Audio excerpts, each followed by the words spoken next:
Ich habe meinem Bruder den ganzen Tag lang random Sachen geschrieben, bis er sauer geworden ist. Ich fange ganz simpel an mit einem «Guten Morgen, ich wünsche dir einen schönen Tag». Er hat mir dann ein GIF geschickt, für die, die es kennen, die kennen es. Ich kann das leider auf TikTok zeigen, weil das wird das Video gesperrt werden. Er hat dann aber doch ein schlechtes Gewissen bekommen und geschrieben «Spaßvideo für dir auch, herzlich». Danke, habe ich jetzt gerade Schule und bald 10 Pause. Bro, ist jemand an deinem Handy. Du würdest nie so ein Emoji machen. Gib dir noch dein Handy zurück, Huso. Haha, nee, ich habe einfach Bock gehabt, um ein Emoji zu machen, oder ist er wählt. Er schreibt «Kuss-Smiley». Habe jetzt Mittag und haben mir ein feines Sandwich mit Tofu gegönnt. Bro, what the fuck laberst du? Social Experiment! Nein, ich hab gedacht, ich erzähl mir ein bisschen mehr von meinem Alltag, weil ich nicht mehr daheim wohne. Bro, ich glaube, das ist ein Social Experiment. So, jetzt fängt die Schule wieder an. Heute bis am 7. Mag so nicht mehr. Wie läuft's bei dir? Nati, Bro, was ist das gacki Social Experiment? Ich will doch einfach wissen, wie es bei dir läuft. Ich tausche einen Tag mein Handy mit meiner Freundin. Must watch.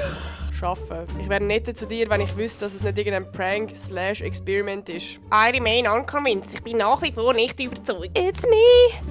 Hi. Wieso schreibst du so gacki? Ich schreibe nicht über meinen Tag. Wenn du reden willst, dann machen wir etwas ab. Lol. Ich hab gedacht, vielleicht können wir ein bisschen öfter schreiben. Ich schreibe halt nicht gern. Wir können das öfters treffen, wenn du willst, aber schreiben nervt mich mehr, als dass es mir Freude macht.